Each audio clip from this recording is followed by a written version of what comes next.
जैसे सोमती अमावस्या, कौन सी अमावस्या? सोमती अमावस्या। सोमवार के दिन जो अमावस्या पड़े वो सोमती अमावस्या कहलाती है। क्या करना पड़ता है उस दिन? पीपल के पेड़ की परिक्रमा करो या तुलसी की परिक्रमा करो या पूजन करो, पाठ करो, कुछ भी करो, पर सोमती के दिन दान करो, पुण्य करो, सत्कर्म करो, भजन करो। तो सोमती अमावस्या का विधान इतना शास्त्र क्यों कहता है कि सारी अमावस्याओं में प्रबल सोमती अमावस्या है? शनिचरी अमावस्या से भी बड़ी अमावस्या सोमती कहलाती है महाराज।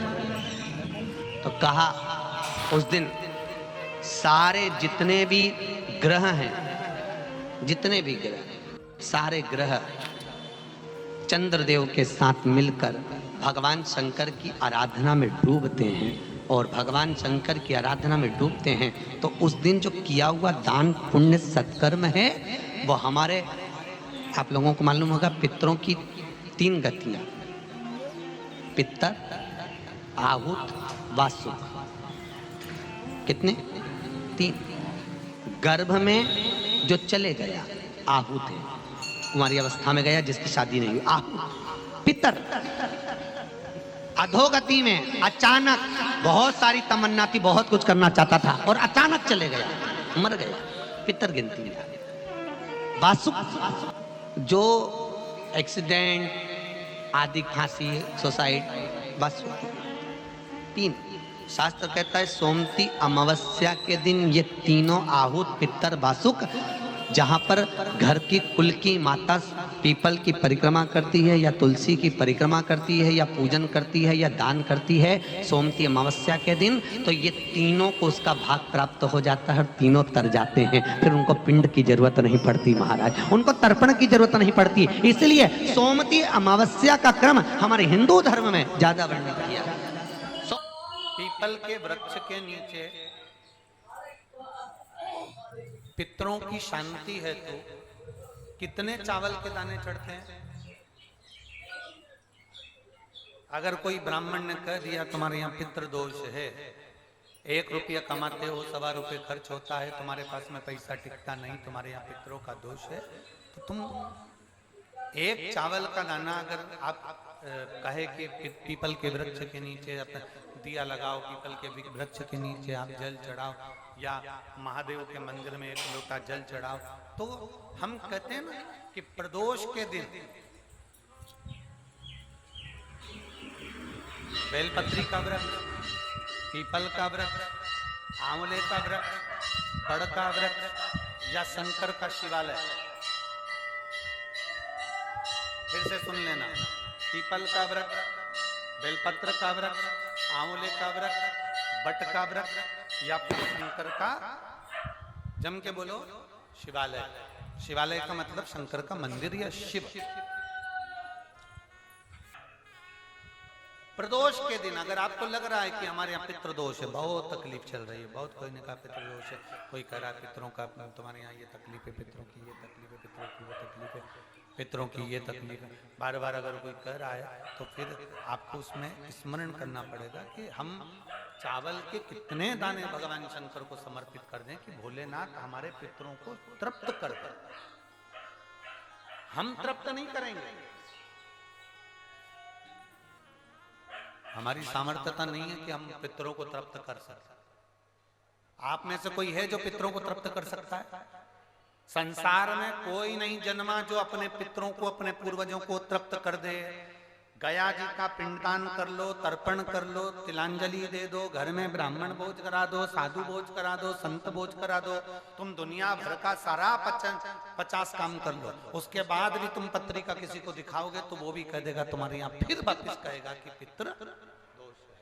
अब तुमने अभी इतना अनुष्ठान करा, इतना पिंडदान करा, इतना तर्पण करा, इतनी तिलांजलि करी, इतना इतना सब कुछ करा, इसके बाद वापिस पितृदोष आ गया, फिर वापिस पितृदोष। क्यों? दुनिया में ऐसा कोई नहीं जन्मा जो अपने पितरों को तृप्त कर। आप अपने घर के लोगों को तृप्त नहीं करते, जो जिंदा हैं वो उनको बोलो री भाई, जीजियो सही है कि गलत है? जो जिंदा हैं, माँ बाप अपने बेटे के लिए कितना भी कर ले, कितना भी, आखिरी में एक दिन बेटा कह देता तुमने हमारे लिए क्या करा। बहू के लिए कितना कर लो, आखिरी में बहू कह देगी वो तो जेठानी को ज्यादा करती है, देवरानी को ज्यादा करती है, हमको करती है, अपनी ननद को ज्यादा करती है। बेटी को ज्यादा करती है, बेटी को लगता है कि बहू को ज्यादा करती है, दामाद को लगता है बेटी को ज्यादा करती है, नाती पंती सबको कितना भी कर लो तुम, अपने अड़ोसी पड़ोसी तुम्हारे रिश्तेदारों को तुम कितना भी दे लो, कितना भी कर लो, पर जब ये तृप्त नहीं हुए तो वो बोलो तो कैसे हो जाएगा। अपनी सामर्थ्यता है, अपनी सामर्थ्यता है कि अपन तृप्त कर ले उनको,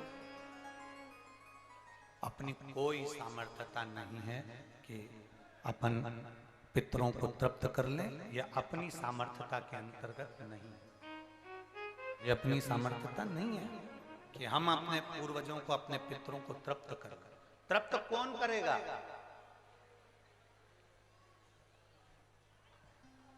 जिनकी शरण में पित्र हैं, वास्तु के देवता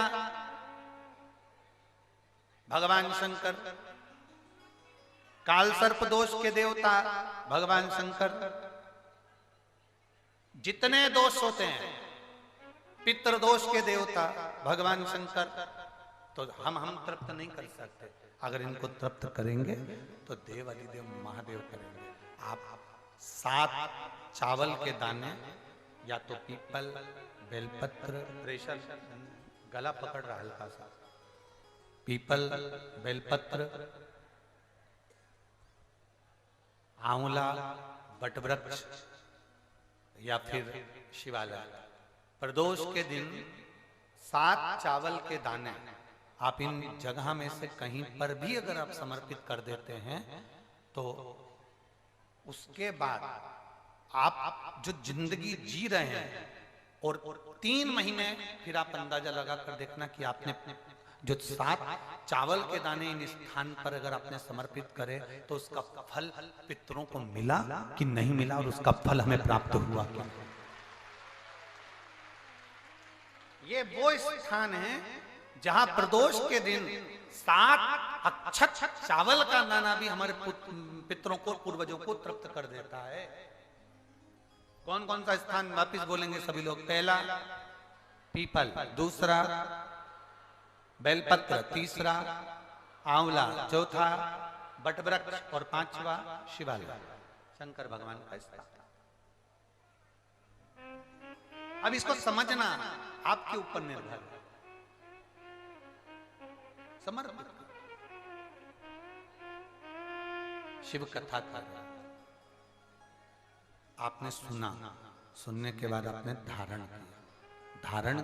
सोमती अमावस्या के दिन पीपल के वृक्ष की फेरी जो लगाई जाती है वो खाली नहीं लगाई जाती, चाहे कच्चे सूत से लगाओ, चाहे 108 आप हल्दी की गठान रख लो, चाहे आप कमलगट्टा रख लो, चाहे आप सिंदूर की डब्बी रख लो, चाहे आप दाग चिरौंजी रख लो, पर 108 वस्तु होना जरूरी है।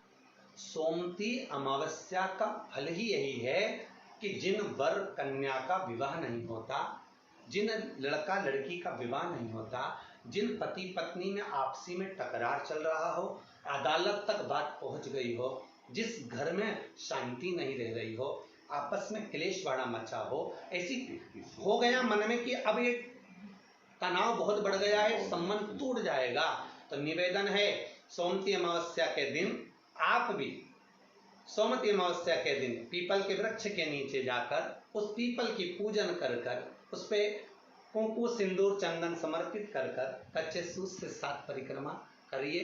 7 बने तो 7, वैसे तो 108 लगाओगे तो आपके जीवन में सुखता आएगी। और ये वो सोमती अमावस्या पड़ रही है जिसको सोम पुष्प कहा जा रहा है, पुष्य नक्षत्र पड़ रहा है और 2 शनि प्रदोष है।